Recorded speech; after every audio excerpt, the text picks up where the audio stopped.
Repo rate पर RBI का बड़ा फैसला। लगातार दूसरी बार ब्याज दरों में कोई बदलाव नहीं, यानी फिलहाल आपकी ईएमआई नहीं बढ़ेगी।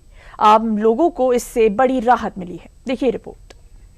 After a detailed assessment of the evolving macroeconomic and financial developments and the outlook, the MPC voted unanimously to keep the policy repo rate unchanged under the liquidity facility at 5.25%.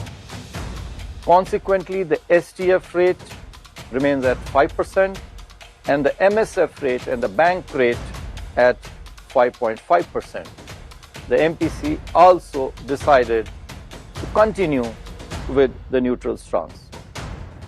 भारतीय reserve bank ने बुधवार को वित्त वर्ष 2026-27 की अपनी पहली monitoring policy के नतीजों का ऐलान कर दिया है, जिसमें आरबीआई ने लगातार दूसरी बार रेपो रेट को 5.25% पर बरकरार रखा है और ब्याज दरों में कोई बदलाव नहीं करने का फैसला लिया है, जिसका सीधा मतलब ये है कि फिलहाल आपके होम, कार या पर्सनल लोन की ईएमआई में कोई बदलाव नहीं होंगे। आइए जान लेते हैं कि रेपो रेट में उतार चढ़ाव कैसे आपकी ईएमआई को प्रभावित करते हैं।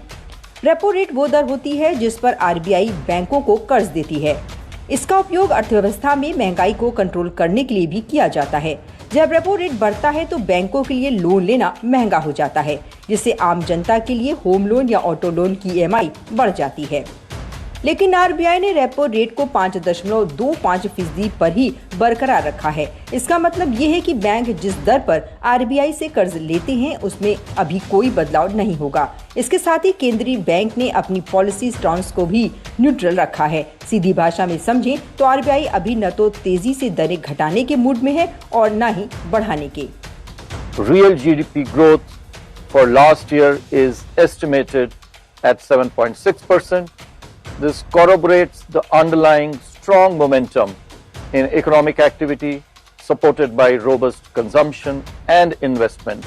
Going forward, elevated energy and other commodity prices as also shocks to availability of inputs due to disruptions in the Strait of Hormuz are likely to impact growth this year.